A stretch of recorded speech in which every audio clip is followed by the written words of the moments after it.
Breaking news పశ్చిమాసియాలో యుద్ధం మేఘాలు కమ్ముకుంటున్నాయి. పశ్చిమాసియా యుద్ధం మేఘాలు మొత్తం ప్రపంచాన్ని ఇప్పుడు భయపెడుతున్నాయి. హమాస్ అగ్రనేత ఇస్మాయిల్ హనియే హత్యతో యుద్ధ వాతావరణం నెలకొంది. హనియే హత్య వెనుక ఇజ్రాయెల్ ఉంది అని ఇరాన్ ఆరోపిస్తోంది. ఇజ్రాయెల్ ఇటీవల జరిపిన దాడుల్లో హిజ్బుల్లా సీనియర్ కమాండర్ చనిపోయాడు. దీంతో ఇజ్రాయెల్పై ప్రతీకారానికి ఇరాన్ హిజ్బుల్లా దిగింది. ఇజ్రాయెల్పై ఉదయం నుంచి వందల కొద్ది రాకెట్లను వదులుతోంది ఇరాన్. రాకెట్లను సమర్థవంతంగా తిప్పికొడుతోంది ఇజ్రాయెల్. ఏ క్షణం ఎక్కడి నుంచి దాడులు జరుగుతాయోనని ఇజ్రాయెల్లో ఇప్పుడు టెన్షన్ వాతావరణం కనిపిస్తోంది. ఇజ్రాయెల్కు అమెరికా మద్దతు ఉంది. ఇజ్రాయెల్కు మద్దతుగా జెట్స్ యుద్ధ నౌకలను అమెరికా పంపిస్తోంది. ఎలాంటి పరిస్థితులైనా ఎదుర్కోవడానికి ఇజ్రాయెల్తో కలిసి సిద్ధంగా ఉన్నామని అమెరికా అధ్యక్షుడు జో బైడెన్ చెప్తున్నారు. ఇరాన్పై G7 దేశాల దృష్టికి తీసుకువెళ్లారు. ఇరాన్ విషయాన్ని G7 దేశాల దృష్టికి తీసుకువెళ్ళింది యుఎస్. యుద్ధాన్ని నివారించాల్సిన అవసరం ఉంది అని G7 నాయకులతో అమెరికా చర్చించింది. ఇజ్రాయెల్లో మనం ప్రస్తుత పరిస్థితిని చూడొచ్చు. ఇవి కొంత కలవరపాటుకు గురి చేసే దృశ్యాలే.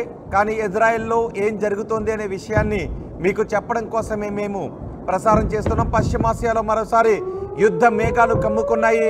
హమాస్ అగ్రనేత ఇస్మాయిల్ హనియే హత్యతో యుద్ధ వాతావరణం కనిపిస్తోంది. హనియే హత్య వెనుక ఇజ్రాయెల్ ఉందని ఆరోపిస్తోంది ఇరాన్. ఇజ్రాయెల్ ఇటీవల జరిపిన దాడుల్లో హిజ్బుల్లా సీనియర్ కమాండర్ మృతి చెందారు. దీంతో ఇజ్రాయెల్పై ప్రతీకారానికి దిగింది ఇరాన్.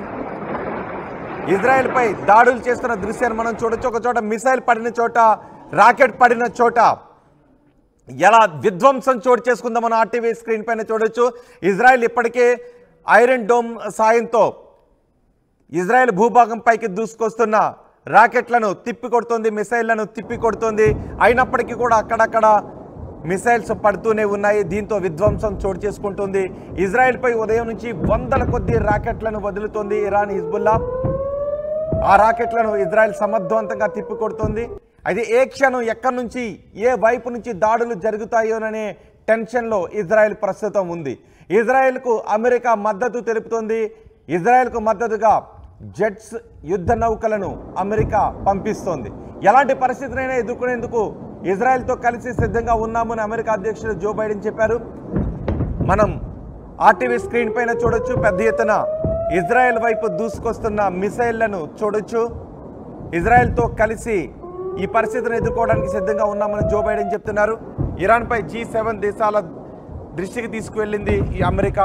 యుద్ధాన్ని నివారించాల్సిన అవసరం ఉందని G7 నాయకులతో చర్చిస్తున్నామని అమెరికా చెప్తోంది.